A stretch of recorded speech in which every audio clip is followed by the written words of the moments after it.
বংমিটা মালটা দেখি সেই ভাব মারতেছে, নিজেকে শাহরুখ খান ভাবতেছে নাকি।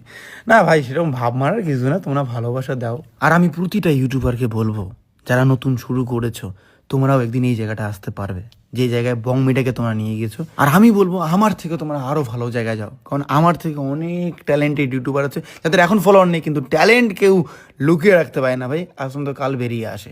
সে যতই বাধা আসুক না কেন, যতই বিপত্তি আসুক না কেন। আর অনেকেই কন্টেন্ট ক্রিয়েটরদের খারাপ বলে, খারাপ বলার কারণও আছে আবার। কারণটা হচ্ছে অনেকে খুব বাজে কন্টেন্ট বানায়। যেমন আজ থেকে 4-5 বছর আগে আমার স্টার্টিং কন্টেন্ট সত্যি খুব বাজে ছিল, খিস্তি ফিস্তি ছিল, কিন্তু ভুল মানুষ মাত্রই, ভুল বোঝার পরে আবার ভুল করা সেটা ঠিক না। তাই সবাইকে বলবো, যারা খুব খারাপ কন্টেন্ট ক্রিয়েট করো, প্লিজ বংমিটার মতো চেঞ্জ হয়ে যাও, নাহলে সম্মান কোনো দিন পাবে না। এটা আমি একজন দায়িত্ববান ইউটিউবার হিসেবে আমার বলা কর্তব্য।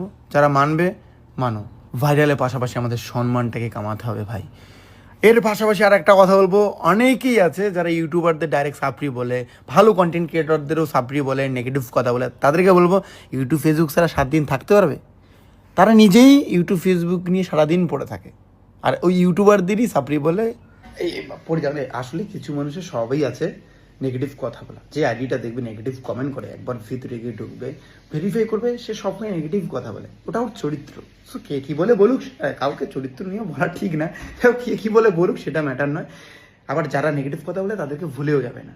বংমিটা উজ্জ্বলের সূত্র, যারা নেগেটিভ কথা বলে তাদেরকে মুখে নয় কাজে জবাব দেবে, কাজে জবাব দেবে, তোমার সফলতা আরও বেশি নিয়ে আসবে, সে আবার জ্বলবে। আবার জ্বলতে জ্বলতে যখন নিজে ছাই হয়ে যাবে, তখন তোমার পাশে এসে দাঁড়াবে, এসে বলবে, আরে তুই তো ভালো কাজ করছিস, অনেক দেখা ভাই জীবনে।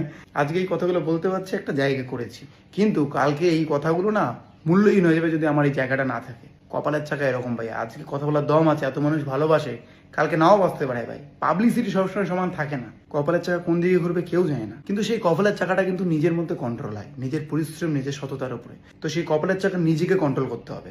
আজ থেকে 5 বছর পরে বংমিটার এই পাবলিসিটি যাতে আরো 10 গুণ হয়, তুমিও একজন ইউটিউবার, তোমাকে বলবো এই জেদটা রাখবে। আর এই জেদ রাখলে হবে না, এই জেদ রেখে কাজ করতে হবে, পরিশ্রমী হতে হবে এবং সৎ হতে হবে।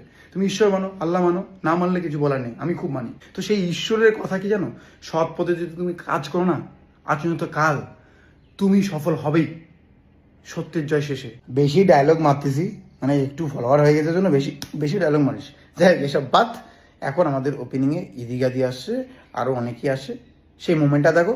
আর হ্যাঁ, মা অন্নপূর্ণা শাড়ি ঘরে অবশ্যই এসো, বিভিন্ন জায়গায় ব্রাঞ্চ